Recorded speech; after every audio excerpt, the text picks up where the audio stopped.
PJ Cahill, Ballycallan. We're sitting here in the cab of a 9.7 self-propelled harvester. Ballycallan, I suppose, within TFM is slowly becoming the home of the harvesters. But of course, harvesters aren't really your thing, are they? No. So go back to the start, PJ. Like I ask everybody when they throw the school bag out over the ditch after doing or not doing the leaving cert, what got you into the machinery trade? I'd say I just always had a love of machinery. Okay. And pulling stuff apart from a very young age. And if you ask me mother, she'd tell you that. There was washing machines and bicycles and things that never went back together. Pulling motors out of yokes and fidgeting and pulling and dragging. And my own poor mother, I'd say, could concur with that one.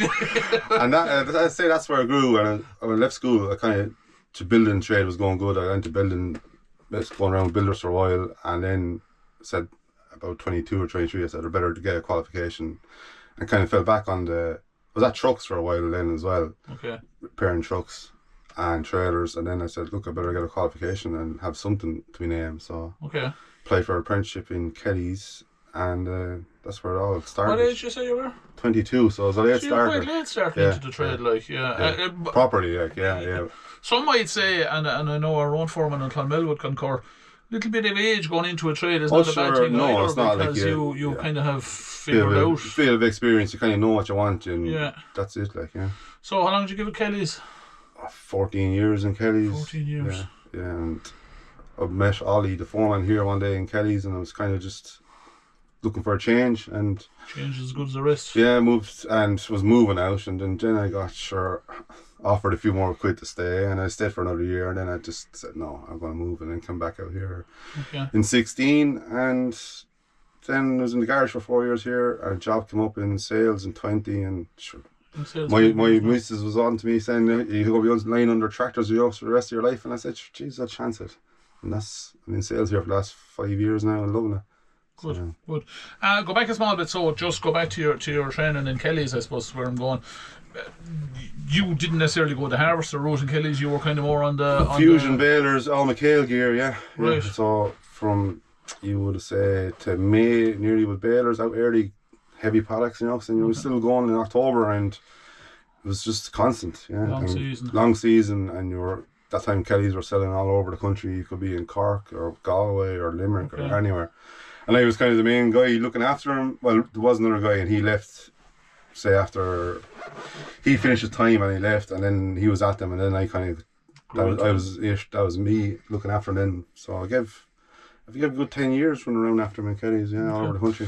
So when you moved here then, it was pretty much more an in-house job, a more confined area. I won't say confined area, of course we cover an awful lot of the country, but I suppose based in Ballycallan. That meant an awful lot, because I had young kids at the time, and to be home in the evening for them and not be in Limerick at 8 o'clock at night. And, and that was one of the big decisions as well. It was lovely job and you're at it, but then when you get to the scenario, suddenly I have a wife and kids and a few other bits and pieces. That's it. No, it's not so simple. It's a young man's game. I didn't care where I was really that time with no kids.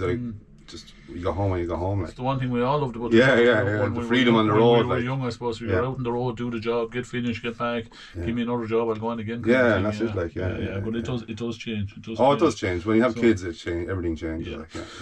So you made the transition then, of course, 5 years ago into sales. Yeah. And you're here based in Ballycallan with Pat and Alan. As every mechanic would say, I fucking hate sales, man. Changing their minds. They definitely are. Machinery salesmen are probably up there with the dentist and the taxman. There's no doubt about it. That's for sure. But sure, look, it's been a great move for me, and happy out with it. I made the move. One of the things I suppose now that you've kind of found a niche in here in the TFM sales team is Gators. Not by choice. Not by choice, alright. So Gators seem to be a thing that they're just between hiring them and selling them. I know I hired them myself as part of the hire fleet there and things, but you really have found, as you said, maybe not by choice, but there seems to be. No, they're getting very popular, because look, it's all down to safety too. At the end of the day, the quads are not as safe. And a lad has to have a course done now for the quad, and some lads are not inclined to go do it, and they'll buy a Gator, and then those themselves have kids, and they want to be able to have the kids in it safe or let them off.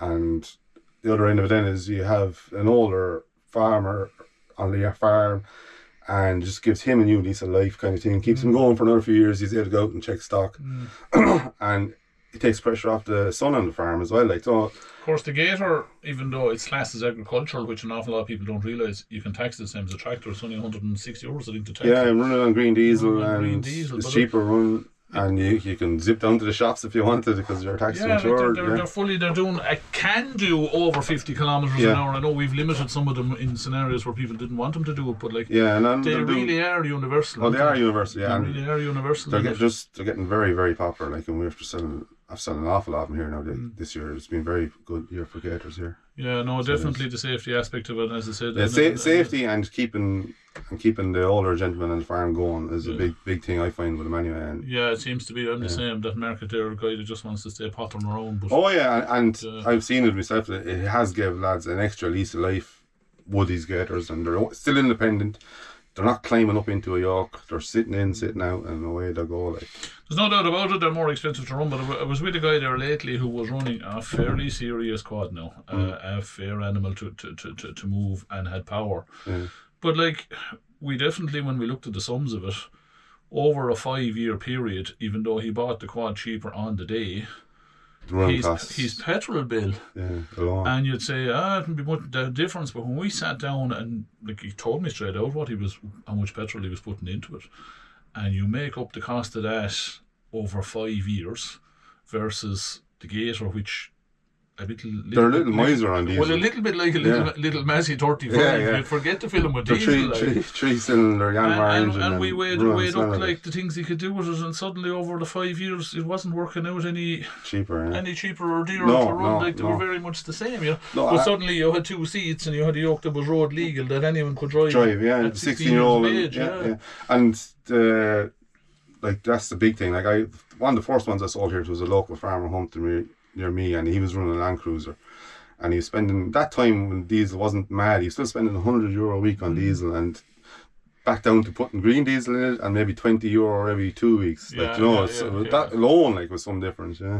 So, look, apart from Gators, obviously you're not so much involved in the harvester side of it, but you're very involved in the tillage side of it as well, because you're from tillage country. Like, Lemken has been a good product. Yeah, Lemken has gone very well for me. I've selling a few drills this year, and the discs, or Rubens, are very popular here in Kilkenny, so there's a good share of them goes out every year, and a few fertiliser spreaders.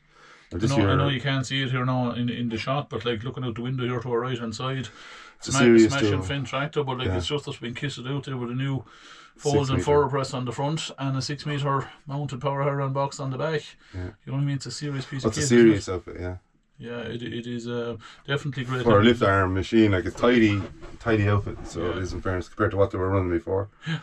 So, right, what next for PJ Cahill?